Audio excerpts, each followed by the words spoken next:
Hello, I'm David Roger, General Counsel for the Las Vegas Police Protective Association.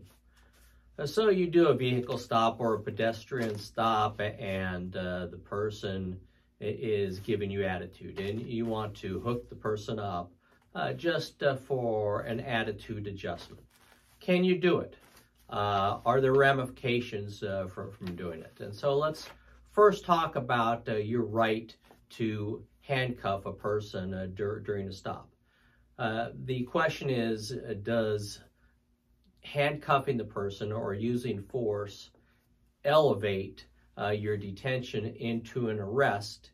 And if so, do you have probable cause at the time that you do that? Because if you don't, it's going to be considered an unlawful arrest. And obviously things flow from that. And so let's first talk about a case, a Ninth Circuit Court of Appeals case, Allen versus City of Los Angeles. And in that case, the Ninth Circuit Court of Appeals recognized that officers sometimes have to use force, whether it's pulling people out at gunpoint or handcuffing individuals for the purposes of officers' safety. And the court explained police officers are entitled to employ reasonable methods to protect themselves and others in potentially dangerous situations. The use of force in making a stop will not convert the stop into an arrest if it occurs under circumstances justifying fears for personal safety.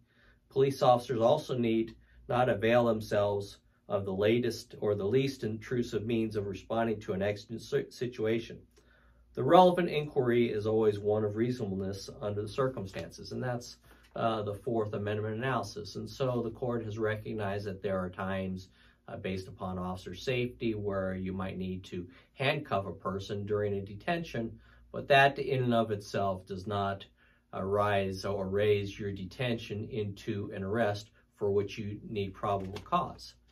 But the circumstances are not unlimited. And so I'm going to give you another Ninth Circuit Court of Appeals case, Washington versus Lambert. And so in this particular case, two black males, one was an editor for Sports Illustrated, the other was an analyst for a bank, went to Los Angeles to watch Dodger game. And after the Dodger game, they went back to Santa Monica, where their hotel was located, and they decided to stop off at a Carl's Jr. to get a hamburger.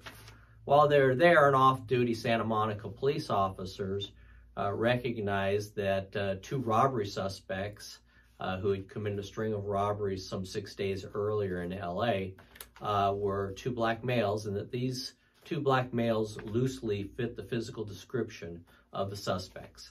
He notified dispatch, patrol officers followed the two black males to their hotel, and as the officers or the individuals are getting ready to get out of their vehicle, the patrol officers light them up.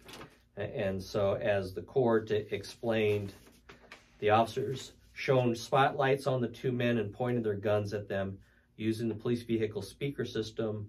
Lambert, who was one of the officers, ordered Hicks, one of the males, to open the car door and get out, raise his hands and interlock his fingers behind his head, face the wall and close the door with his feet. Lambert repeated the instructions for Washington, the other black male. He ordered Washington and Hicks one by one to walk backward towards him. He then handcuffed their hands behind their backs, patted them down, and placed them in separate police vehicles. Washington and Hicks complied with all orders and offered no resistance. And of course, they conclude their investigation, find out that the Sports Illustrated editor as well as the analyst were not their suspects, and they released them.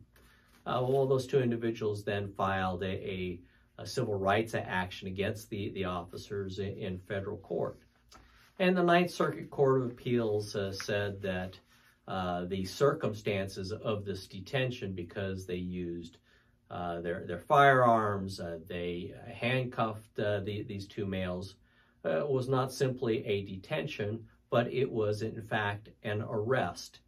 And they determined, because the officers did not have probable cause to arrest, that the detention violated the two males' civil rights, and the police department, the officers, A, were not given qualified immunity, which is huge in our world, and 2, they were ordered to pay damages to the 2 individuals. So, with that, you have to be very, very careful to be able to articulate the safety reasons that are in play in order to justify putting handcuffs on an individual.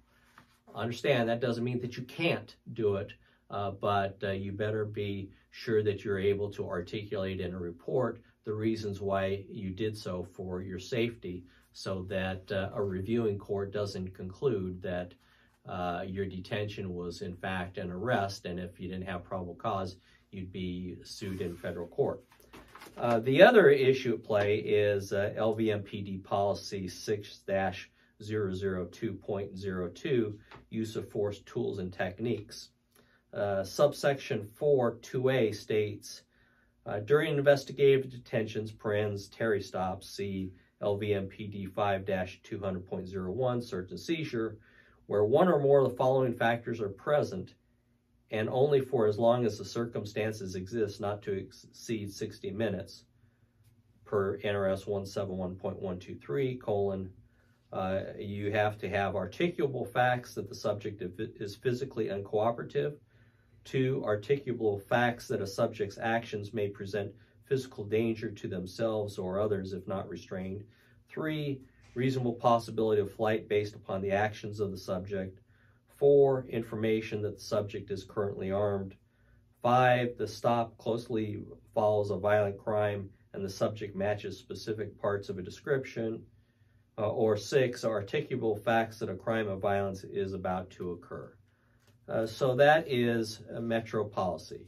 So next time you think about hooking someone up for an attitude adjustment, remember that A, you're going to get SOC'd, B, you may be suspended or receive some discipline if you're not able to articulate one of the factors in Metro policy. And then 3, you might be sued in civil court or in federal court for a civil rights violation. You may not get qualified immunity. So based upon all those circumstances, please be careful. It doesn't mean that you can't hook someone up if you're in danger, but make sure that you're able to articulate the circumstances. Thank you. As always, if you have questions, please contact me at droger@lvppa.com. Thank you.